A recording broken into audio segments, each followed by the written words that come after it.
Don't they see? Why the Disturbed Characters in Your Life Don't Seem to Get It, by Dr. George Simon, counselingresource.com. You might want them to see the self-defeating and other harming consequences of their behavior, but the fact is that many disturbed characters already see, they just disagree.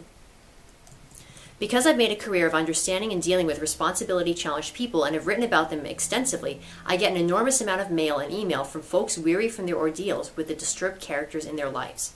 And it never ceases to amaze me how often I hear these folks lament that they wish the problem character they've been dealing with could see what they're doing or understand how destructive their behavior is.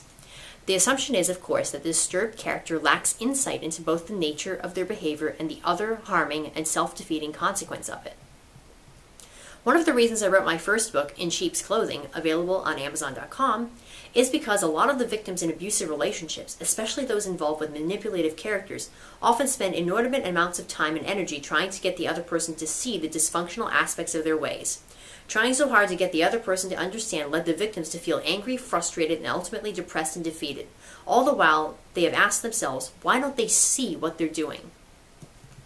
In my new book, Character Disturbance, also available on Amazon, I repeat a little rhyming phrase that I have used in numerous workshops over the years.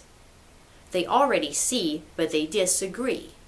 By this, I mean that most of the time, the disturbed characters in your life have heard the same things about their problem behaviors over and over again from a variety of sources.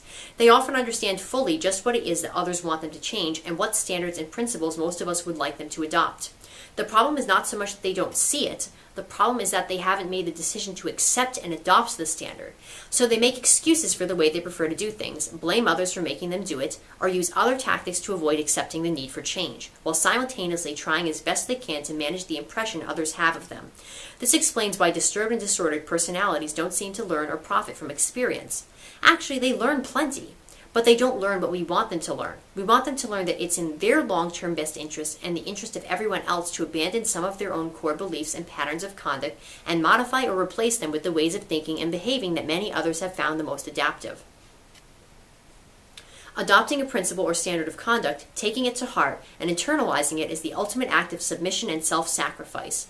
The various aggressive personalities, like the unbridled aggressive antisocial, predatory aggressive psychopathic, and the others I describe in my writings, have such an internal revulsion to any behavior that even resembles a submissive act that they simply can't cave in on an issue, even when experience has taught them that it would be better for all in the long run if they did.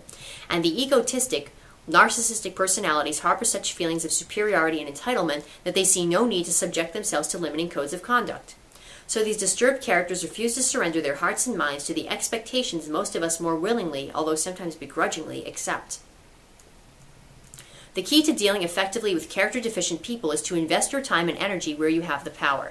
We simply can't control other people, places, or things. And we certainly don't have the power to make anyone else see. But what we can do is set our own terms of engagement for any dealings that we have with others, including those who have a tendency to trample all over our legitimate rights and needs.